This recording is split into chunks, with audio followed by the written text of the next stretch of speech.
হিন্দু ধর্ম অনুযায়ী শিব থেকেই এই পৃথিবীর সৃষ্টি হয়েছে, কিন্তু এখানেই আমাদের মনে প্রশ্ন জাগে, যদি ভগবান শিব থেকেই পৃথিবীর সৃষ্টি হয়ে থাকে তবে শিবের জন্ম কিভাবে হয়েছিল?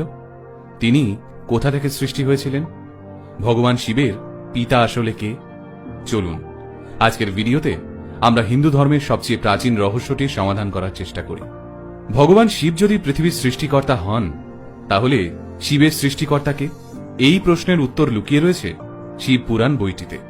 এই শিব পুরাণ অনুযায়ী একবার এক ঋষি ভগবান শিবকে সরাসরি প্রশ্ন করে বসেন, হে দেবাদিদেব মহাদেব, আপনার পিতা কে? এতে ভগবান শিব একটুও রুষ্ট না হয়ে উত্তর দেন, আমার পিতার নাম ভগবান ব্রহ্মা। তখন সেই ঋষি বলেন, তাহলে ভগবান ব্রহ্মার পিতাকে? শিব উত্তর দেন, ভগবান ব্রহ্মার পিতা হলেন ভগবান বিষ্ণু। এরপর সেই ঋষি আরো কৌতূহলী হয়ে জানতে চান, তাহলে ভগবান বিষ্ণুর পিতাকে? এই প্রশ্নের উত্তরে ভগবান শিব মৃদু হেসে উত্তর দেন, ভগবান বিষ্ণুর পিতা আমি নিজেই। এই উত্তর পেয়ে ঘাবড়ে যান ওই ঋষি। তখন ভগবান শিব তাকে বুঝিয়ে বলেন, আসলে আমার কোনো আরম্ভ বা অন্ত নেই, আমি একটা চক্রের মতন, যার কোনো সৃষ্টি বা বিনাশ নেই, আমিই আমার সৃষ্টিকর্তা।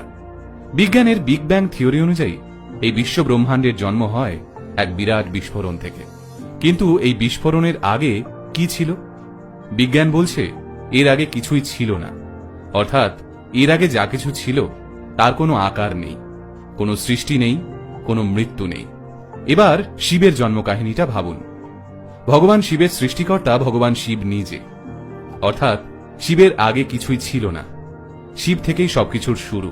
আর এই বিগ ব্যাং আসলে